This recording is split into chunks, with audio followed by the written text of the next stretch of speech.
sou Leandro Bellina, cirurgião do aparelho digestivo, e o nosso assunto de hoje então vai ser sobre os famosos cálculos da vesícula biliar. Para entender melhor esse assunto, a gente vai então começar explicando um pouquinho sobre o que é a vesícula biliar. É um órgão sacular em forma de bolsa que fica posicionado junto ao fígado, abaixo do rebordo costal, do lado direito aqui do abdômen. Então a vesícula biliar ela tem a função de armazenar a bile, que é um líquido produzido no fígado, que vai ajudar na digestão das gorduras. A bile, então, por sua vez, ela é composta por diversas substâncias, entre elas o colesterol, que é responsável pela formação da grande maioria das pedras. Dentro da vesícula biliar, a bile, os seus sais, suas substâncias do próprio colesterol podem ir se aglutinando e formando pequenas pedras. Podem ir crescendo tanto em quantidade quanto em número e que vão acabar daí gerando sintomas e também complicações. O paciente com colelitíase, ou seja, o paciente que tem os cálculos na vesícula biliar, ele pode apresentar diversos sintomas, mas os principais sintomas apresentados por esse paciente então vão ser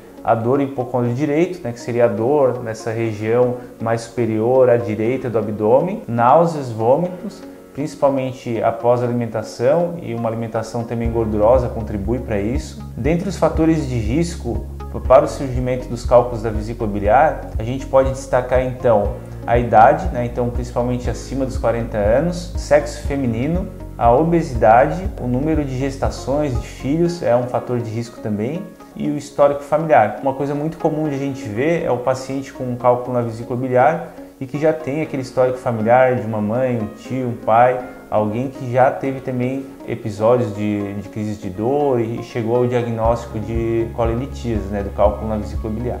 O cálculo da vesícula biliar ele pode ser assintomático durante um período. O paciente às vezes faz esse diagnóstico através de um ultrassom, de um exame de imagem, que foi feito até por um outro motivo. Nessa situação a gente vai dizer que ele tem uma colelitíase assintomática. A tendência da evolução desses pacientes é que com o passar do tempo se iniciem sintomas, que a gente já citou anteriormente, então esses sintomas de dor abdominal, hipocôndrio direito, náuseas, vômito. E além dos sintomas, a colelitíase, o cálculo da vesícula biliar, pode cursar também com complicações. A inflamação, o que a gente vai chamar de colecistite aguda, então seria a inflamação consequente infecção da vesícula biliar por conta dos cálculos. A pancreatite aguda biliar, esses cálculos da vesícula biliar, principalmente quando são cálculos pequenos, eles podem migrar da vesícula biliar e acabar entupindo, passando pelo canal ali que tem comunicação também com o pâncreas, causando uma inflamação no pâncreas, quadro que pode ser extremamente grave. Uma outra complicação seria a obstrução do ducto biliar, causando sintomas de colestase. Então, às vezes o paciente começa a ficar amarelo, o fígado começa a reter a bile, não consegue escoar essa bile adequadamente para o intestino. Então é uma outra complicação que pode evoluir também de maneira grave. Tanto por conta dos sintomas, para o alívio dos sintomas, quanto também para evitar ou tratar as complicações, a gente indica então para o paciente que tem cálculo na vesícula biliar a colecistectomia. Então seria a retirada da vesícula biliar por meio de uma cirurgia que hoje em dia é feita de forma minimamente invasiva através da videolaparoscopia.